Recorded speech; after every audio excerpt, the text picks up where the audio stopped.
be advised that when you speak with a representative, we may collect personal information from you to provide you with services. Please visit our private.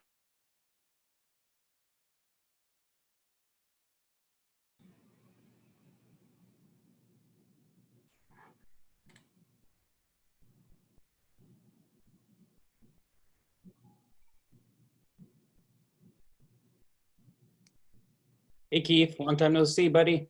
What's going on? Oh, you know, another day in the life. Right? It's a little cold and chilly outside, but Yeah, October has resurged triumphant here in the last week of June, first week of July. yeah. So, but it looks good for 4th. I don't want to say that out loud or too loud because I might just jinx it, but Too late, you already put it out there. yeah, I did. So I'm gonna focus on that.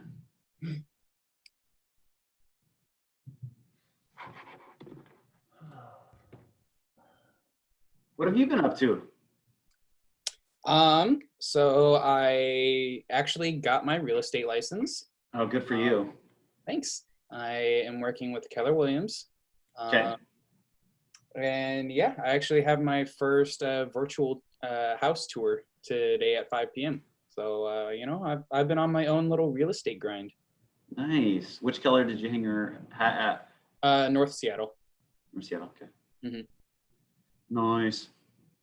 Yep, that's what I've been up to. What about you? Doing lots and lots of mortgages. Yeah? Yeah. How's the mortgage biz been? Because I know stuff's flying off the market. Super busy. Super biz. Yeah. What's up, everybody? Hi, Julie. Hey, Damian. I just saw your, message to me. I'm terrible with Facebook Messenger, so Oh, that's good. I'll just say hi to you right now. Congrats on getting your license. Thank you. Yeah. So, Keith, how'd it go this morning on your show?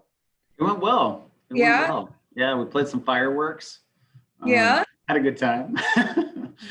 Yeah, So, for you guys that are jumping on, more people probably jump on here, but Keith here with Loan Depot has, well, you tell him. I'll let you tell him.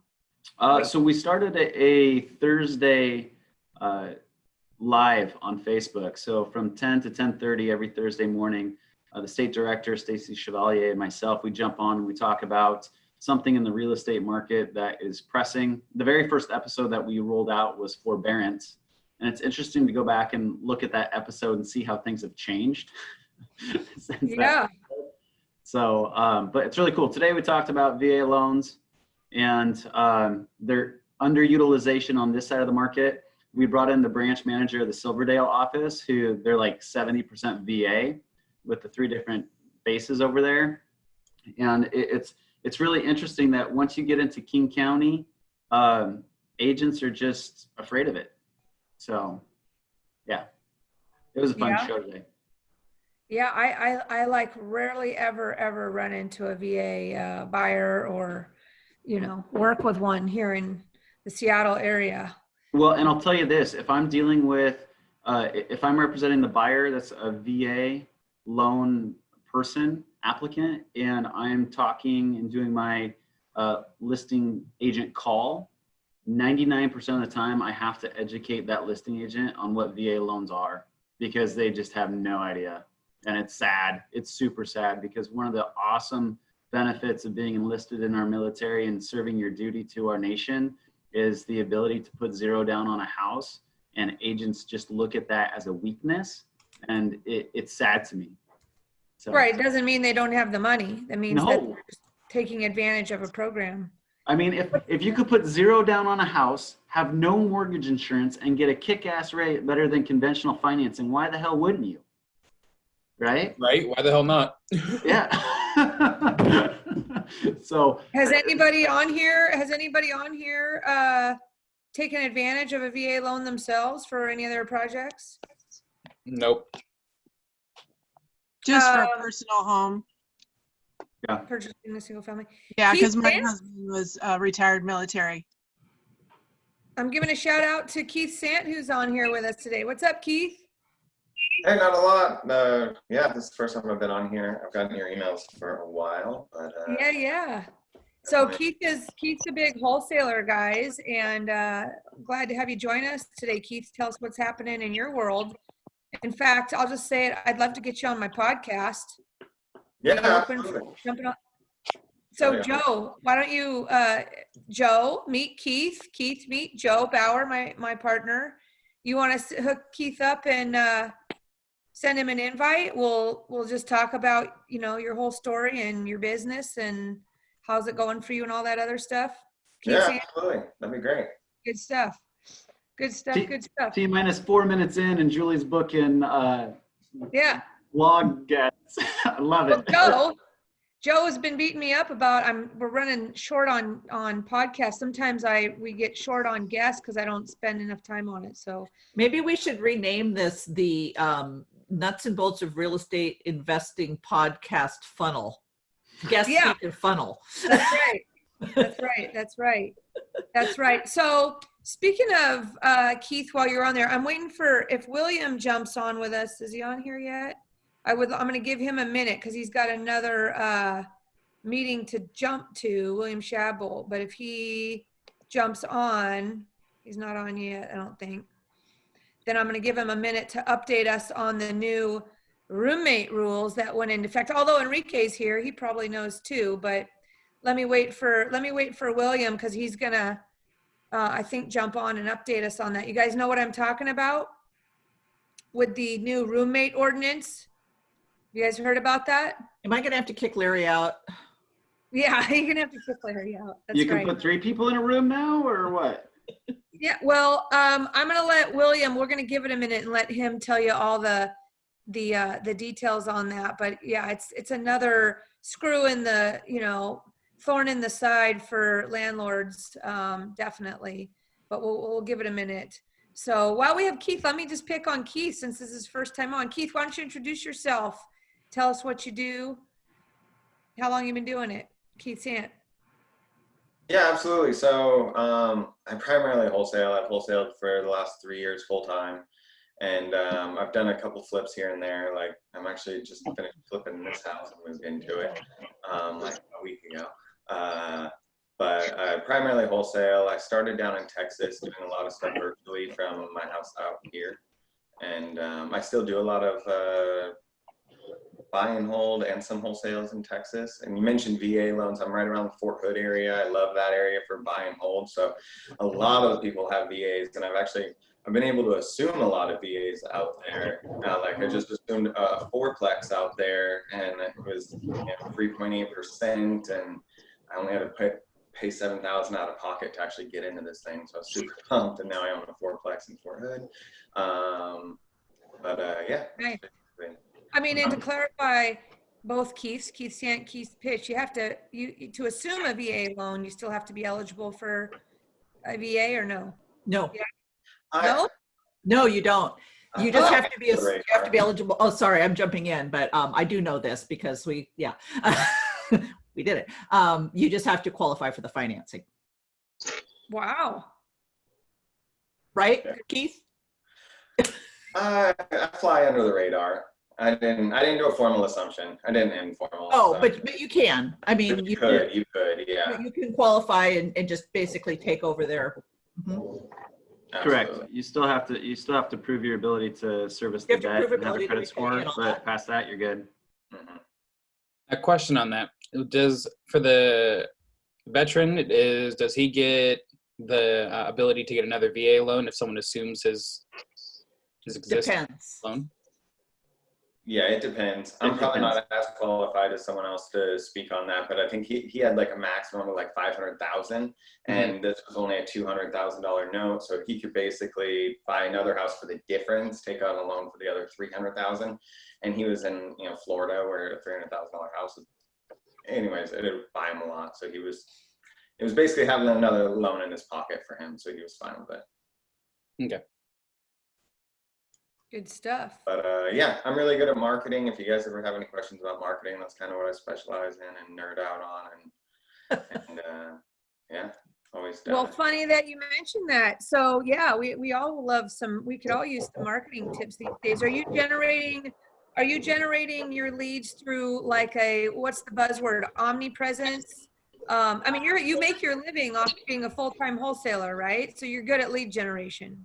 Yeah, absolutely. I mean, I do it all. I do from, bandit signs to even like Craigslist ads to pay-per-click and Facebook and some texting. And I haven't done a lot of direct mail, but I know it's super powerful. And actually have a really cool system that'll it'll integrate your direct mail and your text messages. I don't know who's texting in the group, but like you could send out a piece of direct mail and follow up with that basically right around the delivery date with a text message or a ringless voicemail saying, hey, I sent you a letter. I don't know if you've gotten it or not, but I'm interested if, and actually that's supposed to be super powerful. Yeah.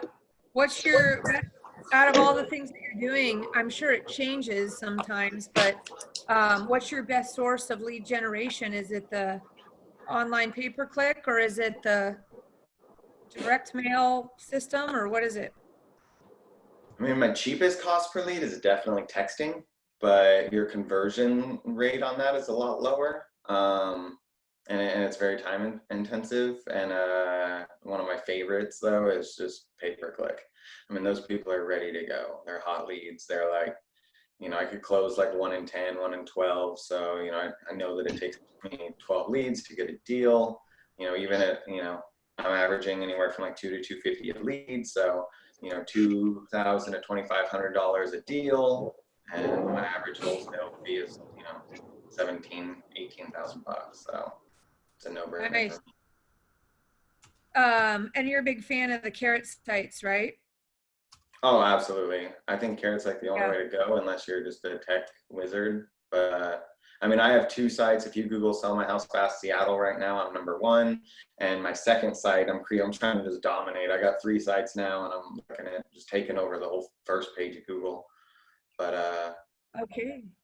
We're going to put you on the podcast and we're going to pick your brain and talk to you about everything.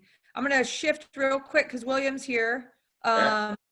And just because he doesn't have a lot of time today, I think it's important to update everybody on hey, look at that. No wonder he doesn't have time. He's do you even have a shirt on right now, man? I mean, yeah. Oh, okay. It blends in like skin color. It's kind of crazy there. It looked like you were like shirt off with a gold chain around your neck on the beach. If you want me to take your shirt off, but I think you'd be a bit horrified. Well, if you took your shirt off, then Joe Bauer would have to take his shirt off and then we'd all have to cry. I suspect Joe's probably got a bit better looking body than I have. Well, William, give us the update on, what's going on with the new roommate ordinance so everybody can get up to date on all the bullshit that Seattle landlords and the rest of us have to deal with. Well, you couldn't have put it more succinctly than calling it bullshit, because it is absolute bullshit. And, we are looking to file a lawsuit over it. So this came into effect yesterday. It basically says that a tenant in the city of Seattle can move in as many people as roommates as they like, up to occupancy limits that are set by the federal government, which are not fully set. I could spend half an hour talking about what occupancy limits are and the Keating memo, but I won't.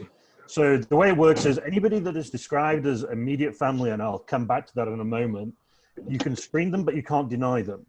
Anybody that is a non-family member, you can screen them and you can deny them, but only if they didn't meet the original tenant's screening criteria. You can't charge anything more for them. If the main tenant moves out, the other roommate tenants have the right of succession in the tenancy agreement. The only exemptions are federally assisted housings that are subject to federal regulations that require denying tenancy, which very few people are going to be in that situation. And renting your own dwelling unit or an accessory dwelling unit on your own property. So let's jump back to this definition of immediate family. And I'm going to read you this. This is, spouses, domestic partners, former spouses, former domestic partners, adult persons related by marriage, siblings, persons aged 16 or older who are primarily residing together, or have resided together in the past, or have been in, have had a dating relationship. Persons who have a child-parent relationship, including parents, step-parents, grandparents, adoptive parents, guardians, foster parents, custodians of minors. For the purpose of the definition, dating relationship means a social relationship of romantic natures. So the interesting thing about that, I did speak rather fast, but if you catch, there's a nuance on this that it said adult persons related by marriage. So under this definition, my second cousin twice removed, if I'm the tenant, does not qualify, but my wife's second cousin twice removed does qualify because they're related to me by marriage. Crazy. This could be a great new business model. You know, I could hold myself out as somebody who could go and rent a place, and then I could move a whole bunch of people in, and then I could move out. Wow, what a great deal. Well, you know, I mean, the concern that we had, the RHA put forward strongly to the council is, you know, this doesn't even include registered sex offenders, which is one of the few exemptions under the criminal records bill. So you could have somebody's sister move in, rent the place, and then the brother, who's a convicted pedophile on the lifetime sex registry, move in, and there's nothing you can do about it. Ludicrous. You could have somebody who's murdered the landlord's wife do exactly the same thing. You know, I mean, I can't see this standing up in court. We do want to do it as an as-applied challenge, so we're looking for plaintiffs. So basically, if you hear anybody with any issues with this, RHA really wants to know, or you can always PM me on Facebook. But I mean, it's crazy. I mean, Hey, William. this was one of 4 ordinances that was passed the same day, and this by far is the most egregious one. Wow. So I guess I'm just going to throw it open and see if anybody has any questions. Yeah, I got a question for you, William. You mentioned something about your own personal residence and on-site like dwelling units. What was, you kind of zoomed over that. What was does it apply or not apply to that? It does not apply the renting of your own primary dwelling or an accessory dwelling unit where the owner occupies part of the dwelling unit or the accessory dwelling unit. Thank you. Which again, you know, here's the interesting thing. If you have an attached accessory dwelling unit, you're exempt. But if you're in a duplex and you live in one side of the duplex and rent out the other, you're not exempt. Wow. I mean, that's the arbitrary nature of this ordinance. I mean, they know that they're going to get sued on it because they put in a severability clause in it that basically was like, if this is found any of it is found unconstitutional, the rest of it still stands. So what do you think is going to happen? We'll have a really serious issue with this. I think it'll be like a lot of the other Seattle ordinances. They try to come up with it for a reasonably okay need, but it is just a complete overstretch. And I think you're going to see a lot of people just sell their rentals in Seattle, an accelerated one. Hey, I just gone mutual on one of my rentals yesterday, and I'm listing another one next month. But you know, you're basically this ordinance is forcing landlords into a lease agreement with parties that they just have no idea who they are when they sign the lease agreement. William, is this for just Seattle or yes. for just inside the city limits of Seattle at the moment? And, but as we all know, these really bad ideas start in Seattle and then just move to other places. Right. Hey, Keith Sants, our wholesaler, and we got whoever else is a wholesaler on here. Are you getting any extra activity from landlords? Or, you know, landlords aren't necessarily always distressed, so maybe not, but are you seeing any changes in your lead flow on the types of leads that you're getting, Keith? I mean, I've gotten like 3 or 4 in the last 3 or 4 weeks, which is a little bit more than usual. And honestly, I don't even really know what to do with them because I know no one wants to buy a, tenant occupied house at the moment with COVID and everything. And I manage a duplex here in Spanaway, and it's just, yeah, anyways. If we could get them seller financed, we'd buy it. I know somebody that might want to buy a tenant occupied house. Okay. We'll talk about it. Yeah, absolutely. Yeah, especially the duplex. Yeah, or Oh, yeah. even family. There are buyers out there for that, so we should talk about that. But Enrique, hi. What about you? So I would say that Enrique, your business, property management, is going to be. I mean, Yep. who the heck wants to try and manage all this on their own? That with all the, that's the thing. What's going on in your world? Enrique, introduce yourself. So Yeah, I'm definitely. So with all the city ordinances that are going on and new state laws, yeah, I've picked up a lot of business as a result of that. Property owners who used to manage on their own previously, and just figured, by being a good human being person, you could just intuitively rent out your place and you'd be okay, right? You'd never be sued. But now there are so many ordinances, state laws, out there that are not intuitive, and I've picked up a lot of business as a result. People are giving up on managing their own properties, and so I have been managing them. So yeah, it's a lot to keep up with, because not every law. There's a lot of laws in there. Not every single one becomes, law. So there's so many things going on. It's a lot to keep up with. it's crazy, right? It's just nuts. I don't know. Yeah, and there's no one single location. There's no one single repository where all the laws or the city ordinances are contained. So, when you go to buy a property, I had somebody recently who bought a property in Tacoma and thought that they could just give notice to all the tenants there and renovate, rehab the place so they could refinance it. But city of Tacoma has implemented their own city ordinance, which makes it, so long in advance now, where you have to do this. First you have to give notice to the tenants to have a meeting, at which point then you give them their 110-day notice that you're going to be renovating the place. So it can still be done. It just stretches it out immensely.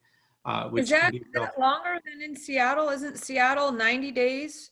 Yeah, and Tacoma went crazy with the whole, what's the name? The Tiki Apartments. So when the Tiki Apartments owner a couple of years ago bought it and told, the tenants complained, and he said, tough luck. And so they went to the city, and the city immediately implemented a new ordinance. So yeah, the city of Tacoma actually is more restrictive than Seattle in that particular respect. Hey, Enrique, what does that include? Like, if people are doing illegal activity? No, illegal activity, you can still get them out. The difficulty there is in the proof, because one of the difficulties I have, for example, is in obtaining. So let's say tenant does something illegal, right? Well, you got to have something on paper to show the judge as proof of the illegal activity. It can't just be, oh, I saw them do something, of course, and they say, no, you didn't, and so it doesn't go anywhere.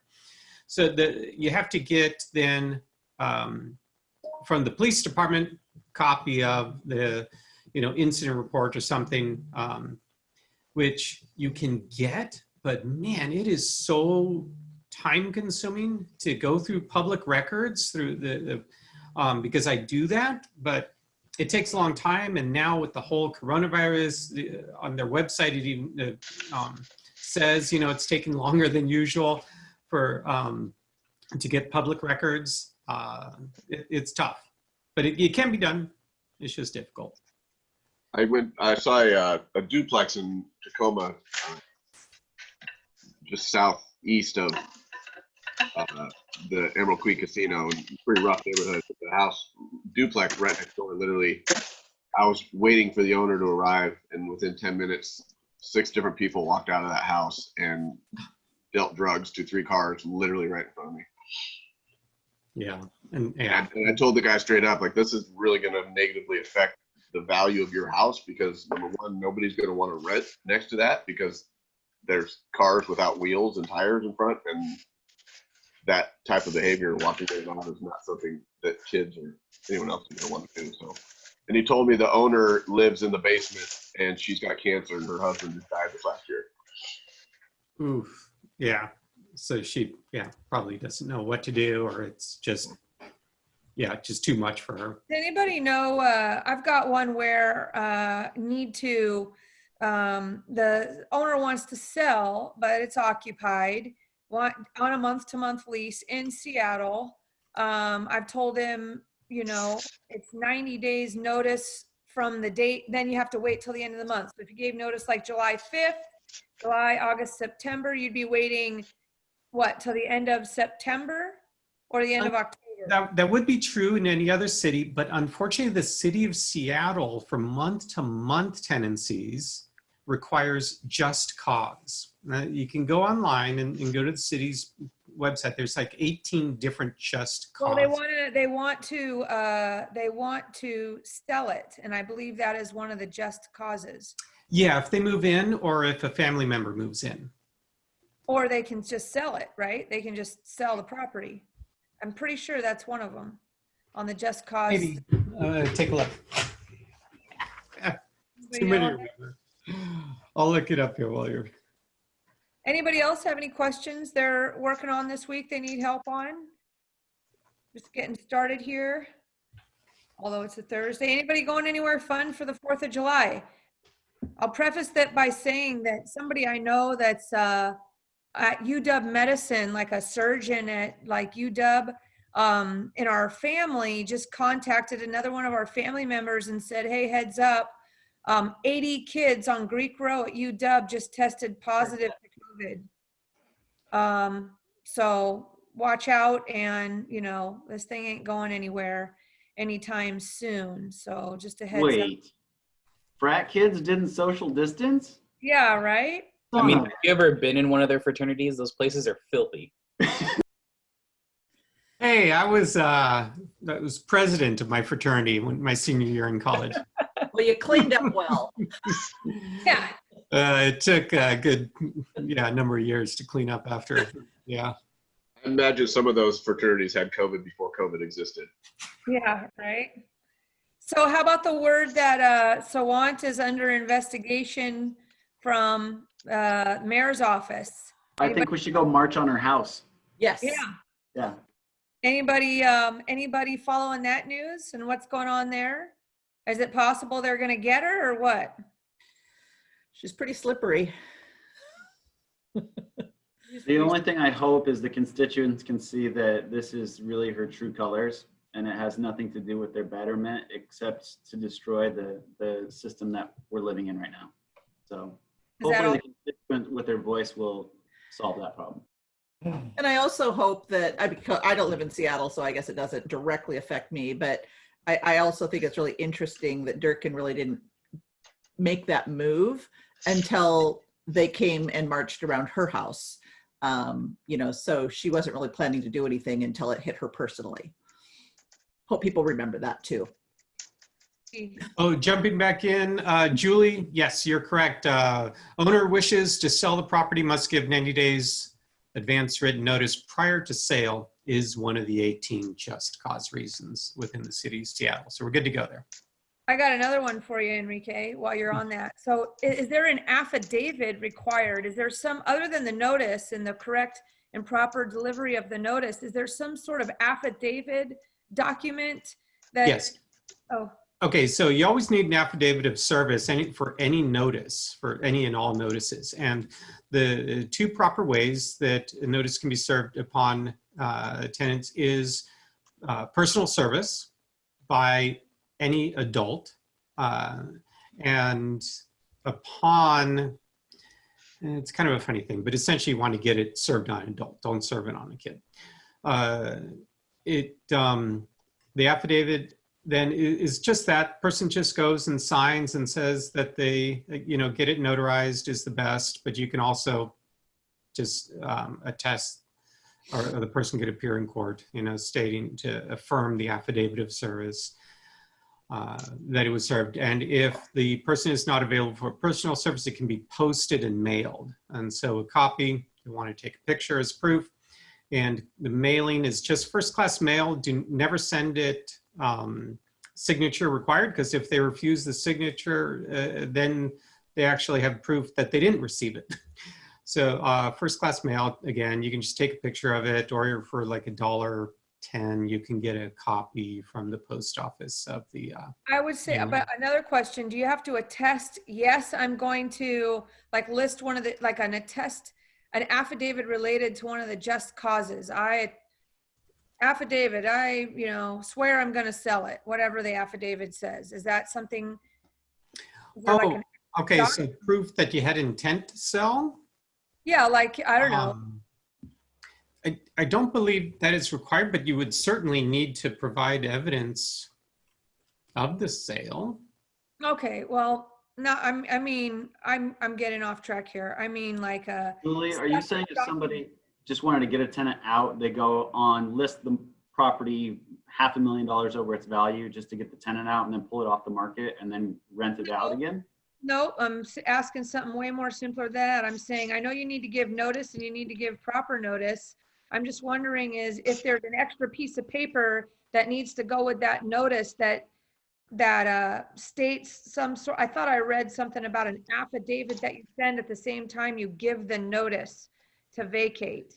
But I don't want to take on the notice to vacate, you should state the reason, because if the tenant were to challenge it, yeah, it would be best certainly to state on that notice to vacate the reason why, and copy paste the reason from the city, seattle.gov. It's in their codes enforcement under just cause eviction ordinance, and I would just copy paste. Owner wishes to sell that way. It's very easy for the judge. If it goes before a judge, the judge can go, oh yeah, we have an ordinance for that sort of thing. Go ahead, Aaron, ask your question. I was just wondering if it's the same timelines for anything in Pierce, Tacoma area. I have a rental down there that eventually we'll want to sell, but. Pierce, Tacoma is not as restrictive. That is 60 days versus 90. No, well. Actually, I thought you just said earlier it was longer, like 110. Well, there's 120 if for, 100. Yep, I'm sorry. It's 120 days if landlord is terminating tenancy for demolition, substantial renovation, change of use, such as a sale, 120 days. Wow, 6 months. Well, let's move on past this, guys. Does anybody have any questions about anything else, or any commercial real estate questions, or anything you need help with, or you guys just? Hey, I got another question for Enrique. We had my dad, who's going to be calling you. Good luck with that. They have a tenant in Federal Way, Section 8, who he sent the eviction notices to, but she kept saying, "Oh, I promise, I promise, I promise." And finally she left, and then sent him a text saying that there was a tenant that was living there that she didn't want living there, that she said had to leave, and he didn't leave, and now that's who's living there. All the water was turned off, but since COVID happened, you can't leave a tenant without water. So my dad had to pay to turn the water back on. Whoever this guy is actually taking better care of the yard than she did, but he's not, my dad, as you know who he is, and he's not getting rent from Section 8-4, obviously this guy. Is that an evictable? So he's considered an unauthorized occupant, but not considered like somebody trespassing. So you're not going to be able to call, you can't just call the police and say, I want this person removed for trespass. I don't know who he is. But can you do the 3-day vacate for a squatter essentially, and then have, if they don't do it, do the whole thing with the sheriff? I'm not going to consult an attorney because the person was let in by the former resident. So they were, it's not that they broke in the house where you could do that. So unauthorized occupants, you'll need to check with the attorney and see how comfortable an attorney is on the eviction of that person. Justin, this is Moon. I ran into a similar situation with that maybe a year ago. I talked to an attorney. The attorney said you have to go through that process. Although they're not authorized tenant, you still have to treat them as authorized. And the way I've solved it and what was suggested by the lawyer was cash for keys, or cash to move out in this case. But I'm not sure if that's the kind of conversation you have during COVID-19, but that's what we did. Although she wasn't on the lease, she wasn't authorized on the lease. She moved in and was living there for like a week or so. Then the authorized tenant moved out. Then they were gone, and I was just dealing with this person. So it really sucked. Yeah, it is still the eviction process, just as Moon described. It's still an eviction, not a trespass removal situation. So not a squatter. So it you still have to go through the eviction process now, which means pay or quit. But unfortunately now, yeah, coronavirus, you cannot evict the person for non-payment or for not signing a lease until at least August 1st, and I have no doubt that's going to get pushed back till later. So Keith Sant and Cash for Justin, keys. whoever else is there, I got a question for you guys. With all this talk that we're talking about, all these problems with these rental properties, are you guys wholesaling mostly flips or are they rentals? Me, mostly flips, honestly. And I think it's just because, and I don't know, I'm kind of like a one-man band. So I'm really good at the acquisition, getting the properties, talking to the sellers and everything. When it comes to like disposition and finding buyers, I have like 3 or 4 buyers that buy like 90% of my properties. So like you guys, like a lot of you might even be on my email list, but I never send out emails because I just call a few people, which I know I'm leaving a ton of money on the table, and there are a lot of different relationships I could build, but yeah, I really don't even deal with a lot of the rental buyers, and it's because I just haven't ventured out enough. Like I kind of just, yeah, there's leads that I should be following up with, but I just don't know how to approach them. And yeah, I'd love to talk to you about it and pick your brain and give you first crack at a lot of these, because there's like I lady yesterday called me, and she's an out-of-state owner down in California. She's got a house in Auburn. There's definitely equity there, but I was just like, I don't know. I didn't know how to approach that because almost all my houses are flips. Yeah, right. Is anybody here buying holds? I mean, basically when you're doing that here, I think in this area, you're doing a flip to hold. Is that right? I mean, does it even pencil? You have to just basically get something beat up that's like a flip and then just hold it. Anybody want to comment on that? Any successful buy and hold Washington buyers in the group here? I know we got Jennifer Beadle's group where everybody's wanting to buy out of state. Is anybody? Keith, I'm still looking at rentals, especially down in the South End. I know you're having a conversation with Julie. Our conversation would be pretty similar, but I'd love to, kind of discuss how I can take some of those leads from you and make it worth your while and all that. And I'd also be happy to chat with you maybe about structuring some of those deals that you're having to leave because you can't get cash buyers for them. Maybe they just don't have enough equity. Maybe, who knows what. But there are some other strategies as well, other than just cash. And that I can help with the disposition on those as well. Absolutely, yeah, that'd be awesome. Both Are you so Mariska's talking about creative financing and all that stuff. Is that something that you spend any time on, Keith Sant, on seller financing, lease options, that kind of thing? Not as much as I should. I mean, this house actually that I just moved into, I got it on a subject to, and but like I've only done like 2 subject twos up here, and like a handful of them down in Texas. But no lease options or any of that. Mariska, what I do. What podcast number are you, Mariska? Oh, crap. 80 something or? Well, one of them is 82, but there's another one. I think it might be 51 or 59 or I don't know. Look while you're, Yeah. put I in the just put my email in the chat box if you want to reach out. Absolutely. Dustin, stick yours in there too, Stiles.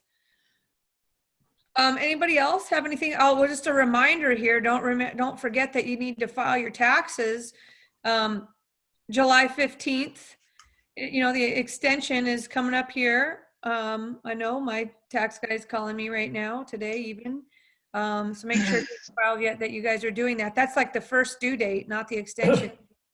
What else? And anybody know, I was watching some debate recently about how much are mobile homes? Any mobile home, anybody here buying and selling deals with and like putting new mobile homes on?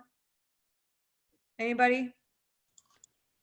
I wholesale some mobile homes to like one of my buyers. Like if I get a mobile home, I send it right to him, and I know he's you know, if it's a piece of land that already has, you know, septic or sewer and electric on it, like he's getting them for about 90 and sticking them on. So I mean, I know if I get a crappy beat up mobile for, you know, depending on the location, for like he could stick a new one on it for 90. And yeah. And what does he typically get? So he's into it with you, you know, so he's all in. What does he sell it for? I mean, I think those are sweet deals that are overlooked probably by most people. Like I did one in Roy. I think I got it for like 90, sold to him for like 99.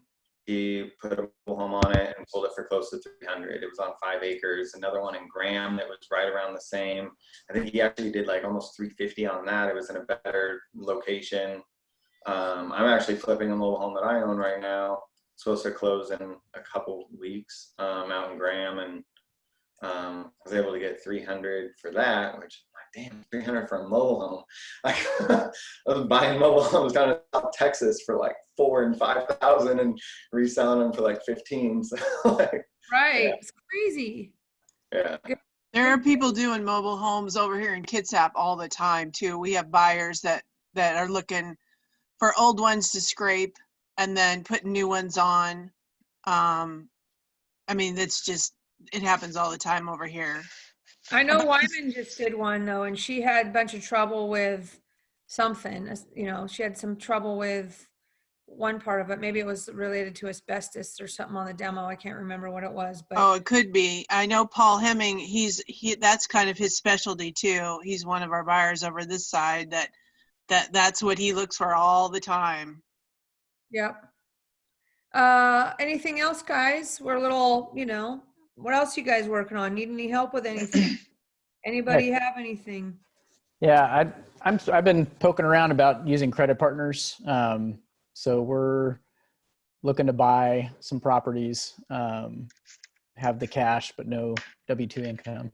So the old double-edged sword there. And I just want to know if anybody's actually used a credit partner on here or been a credit partner. If so, I'd love to talk to you offline and just understand more about how that was structured. I've talked to Keith a little bit. I've talked to Albert Bowie a little bit, but it's just, there's still some missing pieces I'm trying to understand. So we're looking for credit partners. Yep. Credit partner is a real partner, not like a lender, right? Because they need to be right on the title there with you, right? Yep. So and they need good credit. You know who does that is Chris Myers. I mean, he has a partner, but essentially he does it because it's his credit partner, I believe. So Revision Homes, Chris Myers, he joins us sometimes. He's super, I'm sure, busy out working on his deals right now, but you might reach out to him on something like that. Although I think he structures it more as a JV, you know, as like a, I don't know what's the difference. Do you guys have any knowledge on that? What would be the difference between just a partner and a credit partner? A credit partner just means they bring the balance sheet and you do the work. Was there any other definition of credit partner other than that? I mean, it's just a straight up partner and you're relying on their balance sheet, right? That's it. There's no special documents or anything else, Aaron. You just need to find somebody that has a balance sheet that wants to do deals with you. I think then it's a matter of you know, trying to figure out how you know, split up the deal, right? Yeah, and I've been putting together. Oops, I muted myself. No, go ahead. We can't hear you. Can't hear you. I muted myself when I was trying to unmute. Okay. Yeah, I've been putting together a proposal of kind of what that would look like. I mean, because the thing is, we're bringing experience, cash, you know, access to deals, things like that. And, you know, depending on the level of partnership, if somebody's just a credit partner without any cash, I have like an idea of how we could split that down the road. If they want to be more active and involved and they have some track record, you know, then it would be more of an equal partnership type thing. But yeah, I'm trying to find people that have done it just to see kind of what has been successful and then exactly the mechanics. And my feeling is there's not going to be one way to do it, because some people are going to say, so what? You don't have the money. You can't do your deal without me. So, you know, it's 50-50 or whatever you want to say. You know what I mean? Sure. And some people are going to be like, sure, I'll be your credit partner for, you know, 25% or whatever. I do absolutely nothing. But Keith, there's a threshold, isn't there, on ownership percentage? Well, I guess you want to use their balance sheet. That's the whole point. My reverse comment on that, and maybe Keith Pitch can say something on that, is that you need to watch out when you guys are partnering, not with a credit partner, but in general, you want to watch out for not partnering with somebody that's going to own more than 20% of the property that doesn't have great credit. That'll bring down the deal, bring down the, you know, is there some sense in there, Keith Pitch? You know what I'm saying? That isn't there a threshold of ownership? If you're not using hard money and you're going for a conventional loan or something, Yeah.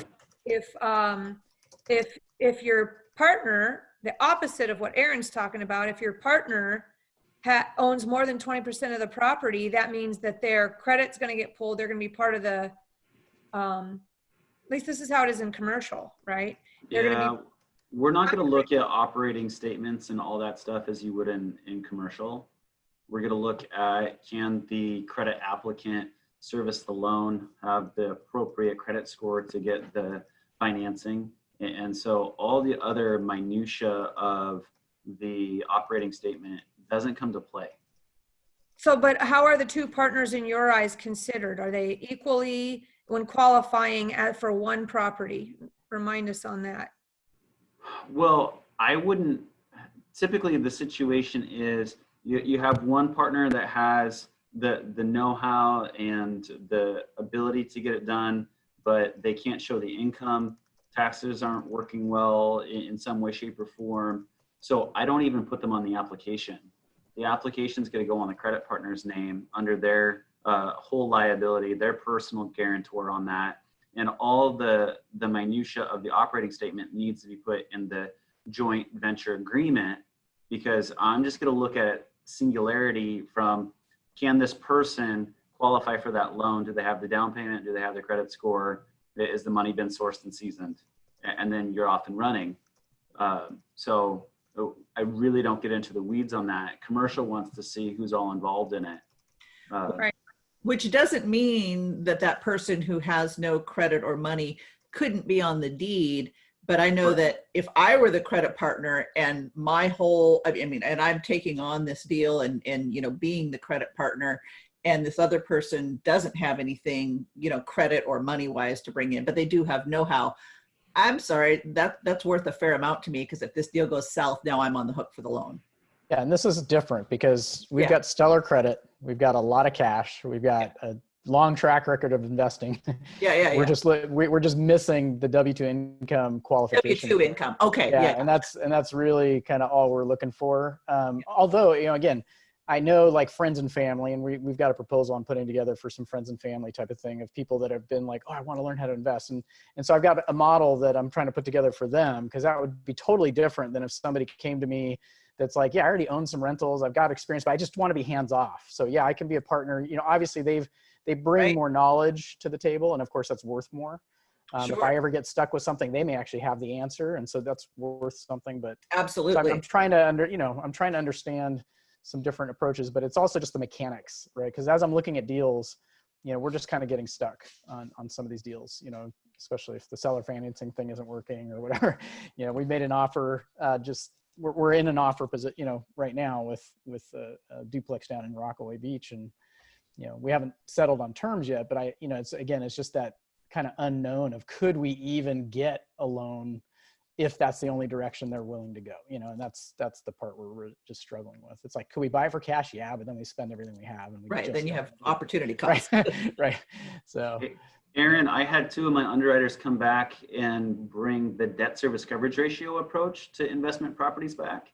yeah. Okay. So we wouldn't put any income on there for you guys. We would just look at credit score and your cash position. How long ago was this, Keith? Because I may have a need for that. Yeah, this week.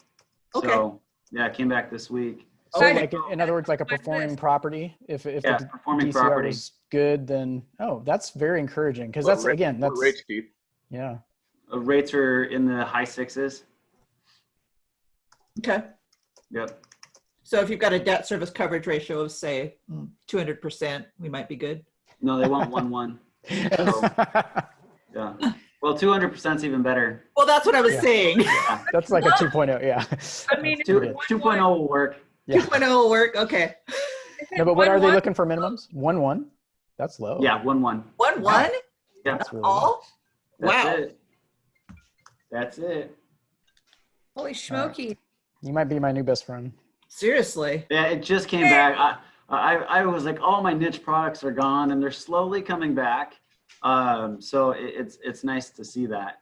I think we got past the fear part of it, and now we're just trying to mitigate the long-term effects of what COVID's going to do. So people are And what feeling about better again. locations? What about states? Like, what's the coverage nationally?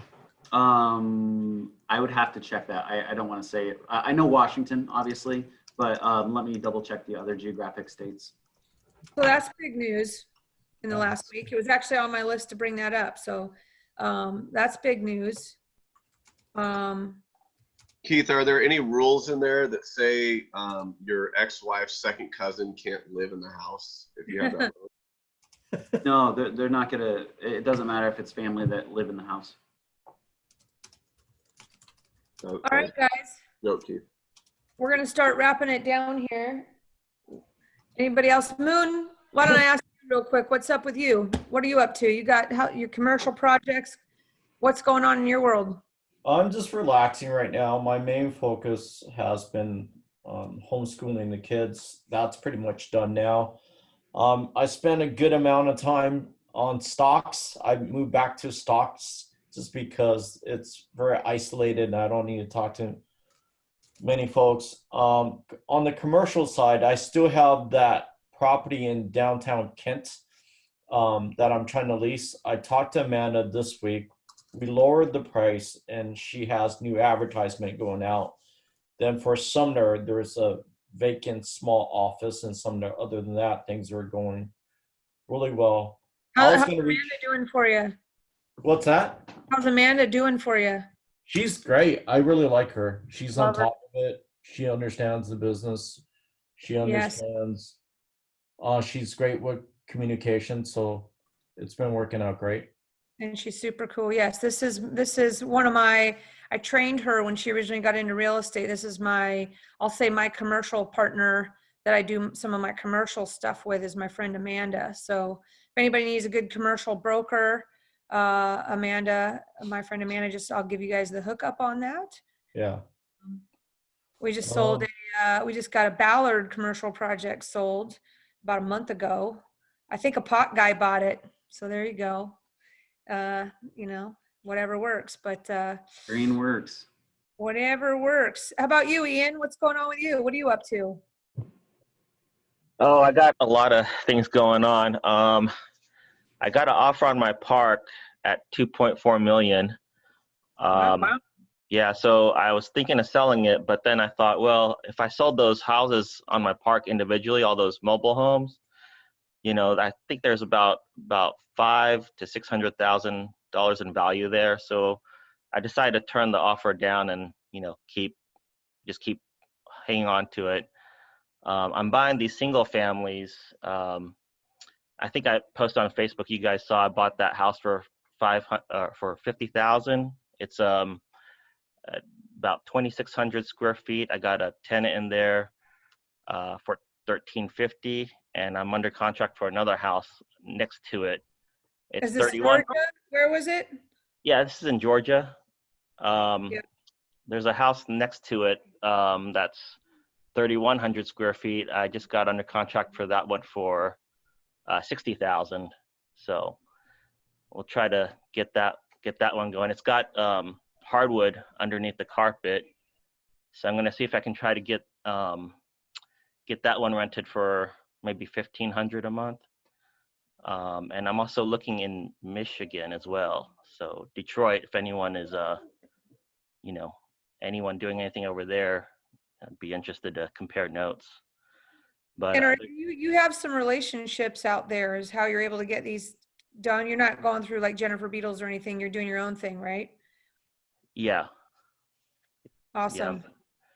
Yeah, And what's but your success on that? Is that having people on the ground out there or what? yeah, I have a team there. So, I'm finding the deals, and then once I find the deal, I have people that can go in and, renovate the property and all and take care of it. So, but I'm trying to expand into other markets. So I think Detroit is kind of an interesting one. There's a triplex there for 60,000 that I'm looking at, and that's also going to be a 25 cap if I can get it. Keith, are you doing any, what states are you working? Keith Sant? Just Texas in here. That's primarily. I mean, I got some people. I don't know if I have anyone in Detroit, but I network with a lot of other wholesalers, and if anything comes around, I'll definitely shoot your way over in the Detroit area. But I really love Texas. I think super landlord friendly, and you get good caps, and yeah, they're just way friendly. I wish I would have known you were up there, Ian.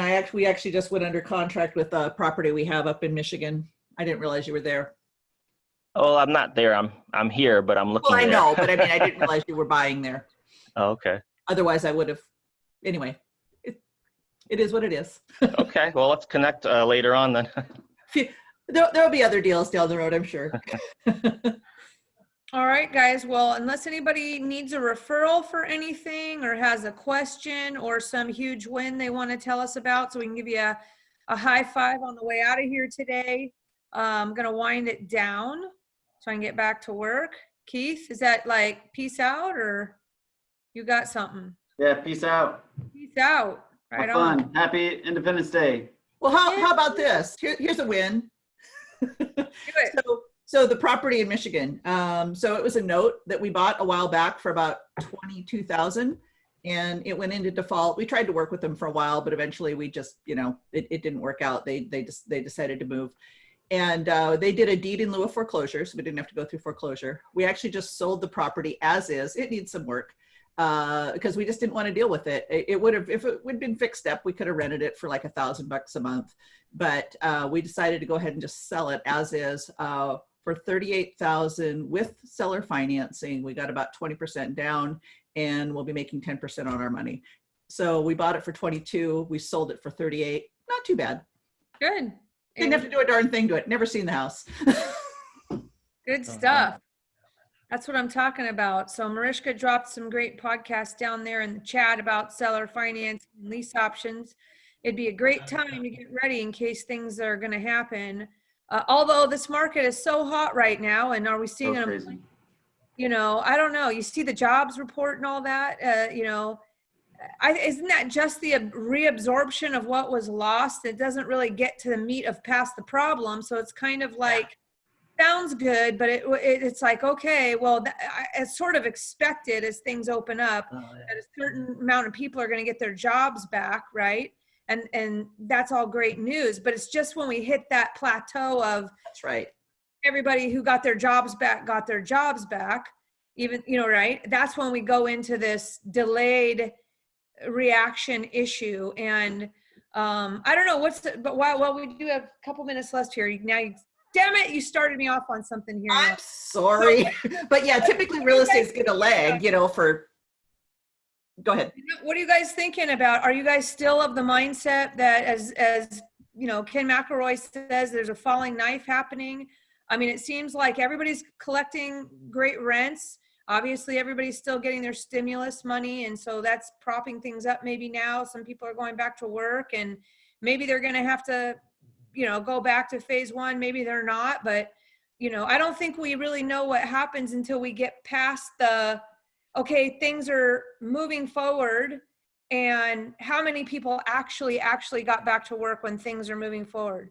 What are we thinking that in Seattle, I've been selling houses so high over the list price. I've been having to worry if they're going to appraise, you know, and they are appraising, which is insane. I listed a house in Ballard for $895, and I sold it for $1.7 million, and it appraised for $1.010 million. I'm like, what in the hell? And I mean, I did not list it low. Crazy. And the buyer waived financing, released earnest money, and even though they're getting a loan and all this stuff, it's still crazy, right? $50,000 earnest money, released 15,000 of it but with no financing contingency, even though they are getting a loan. It's, you know, I don't know. It's crazy. I mean, it doesn't seem like our market would go down, but my fear is what happens to those people that are all losing the jobs. Maybe a lot of them are going to be retail or, you know, workers like that, or people that, I mean, offices that maybe had to lay off people and only bring back a certain point. My fear is it's not those people I'm worried about. It's the trickle up. I'll say not trickle. Well, I guess it's trickle down to the landlords and the commercial real estate people, right? And those people are the ones that own homes. I don't know, Keith Pitch, what do you think about this? Like the effects of the hit that commercial real estate is going to take is going to impact the housing prices. I mean, people are going to start having a problem at some point because those loans aren't 30-year loans, right? Yeah, that's correct. Those have performance calls in them. And they're like, hey, how's things going? Not so well? Okay. You know, you put a well, 10 typically on and that's coming up in the next 24 months or Yeah. even 36 months, and you could have a fully occupied building, right? But if you have any retail in there or your rents have had to come down or any of these things, it's going to be tough to get an appraisal to refinance your property probably for. I think specifically the retail's going to hurt the most. And what I was on a Puget Sound Business Journal WebEx the other day, and office tenants are very confident that they're coming back and they're going to need more space. So it was really surprising to me. Yeah, I thought there was going to be a retraction in the office market, but not on the surveys that the Puget Sound Business Journal's been doing. Interesting. But I think those strip malls and those small places, small retail shops are going to have a really hard time. And then who's going to want to live in the neighborhood where the boarded up ghetto strip mall, Totem Lake comes to mind? Anybody? No one wants to live there. And yeah, it'll have a depressing impact on residential real estate. So we'll see. And then schools, what will schools look like? I mean, if you want to talk about the biggest non-committal entity right now, those guys don't know what the hell they're going to do in September. And every single school district's a little bit different.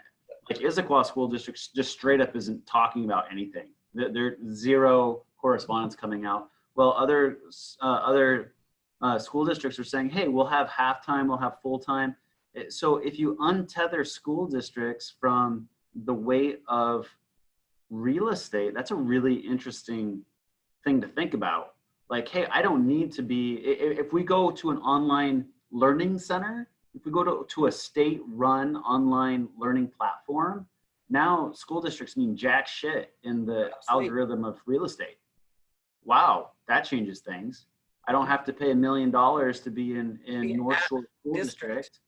Yeah, I can go live wherever the hell I want. And that to me is a very interesting thing to think about. Van life. Yeah. Life. Man life. Go Joe. You're just Man you're life. just out there a trendsetter Go. before you knew it. Yeah, Joe. No kidding. No kidding. Yeah, Yeah, it's all crazy. dynamic time. And until we I- have a vaccine, there's going to be zero sense of normalcy. So I think anything that we talk about right now is just pontification. What do you think's the biggest news in your world, Keith? Is it these new, is it the debt service coverage loans coming back, or? No, that the 30 years below 3%. There you go. That's, yeah. I just priced literally a house, gal's $700,000 purchase price. She's putting 5% down. She's got 2.875 on a 30-year fixed with a 741 credit score. Holy crap. Yeah. If you would have told me a year ago that we would be selling money in the twos on a 30-year fixed, I would have said you're crazy. I remember 10 years ago, we refinanced a property at 4.5, and I told Larry, rates will never get lower than this, ever. Right. Then our next house was 3.5, and now they're. I'm literally refinancing a family that I did in November. I locked them in at 2.75 or 3.75, and now I'm getting them at 2.75. I'm saving them a whole percentage in just what, 7 months? That is just crazy. It's nuts. When is it worth to refinance again? Is there a certain spread? Is it 1 point? No, I don't like to answer this question because it's a really dangerous question. There's a lot that goes into that question. Number one, how long are you going to be in the house? That's my first question. Say it in Spanish. Say your answer in Spanish instead. Then we'll see if then we'll have to decipher it. Sorry, Julie. The answer No, is it Espanol, depends. It depends. It depends. And I'll say this. Interest rate has a bigger impact the more debt you have, right? So if you're somebody that is at $175,000 worth of loan amount, 1 point in rate is not a very substantial move when you're talking about that small of a principal balance. But now you flip over to the high balance loan limit of 721,500, 1 point is like $700. Yeah. That's right. That's It's why huge. in the low price band, you can charge 10% and it doesn't matter because their payment's going to go up $30. Yeah. You know? Right. So it all depends. I'm really cautious of answering that question. Yeah. Because there's no one shoe fits all. Yep. Or size fits all. One size fits all. There you go. Same. But you know, it's definitely something to consider. And there's so much. I will say this: if you talk to somebody and your family members or what have you, they have a bunch of credit card debt and other debt, and they don't want to be quote irresponsible and tap into their equity and pay off all that debt, please slap them for me. Just wake them up and shake them a little bit and say, we've got such a stigma coming out of 2008 that people don't want to do a cash out refinance. I have to talk people into doing a cash out refinance when I'm saving them somewhere between $1,000 and $2,000 a month. Like, well, I don't want to tap into my equity. I'm like, so tell me your plan to pay off your $50,000 worth of consumer debt right now. And what are you going to do with that equity? And what is it doing for you right now? You should leverage it. And now you have $2,000 a month that you can go put in the bank and just really grab life by the horns at that point. And so there's a very interesting stigma of people that don't believe in a cash out refinance right now. It's crazy to me. Dang it, brother. There's somebody also that doesn't believe that I should be on this call any longer, standing right in front of me, begging me to get to her friend's house. So nice, go do it. Now, there's my transition out, right? Julie, call me later.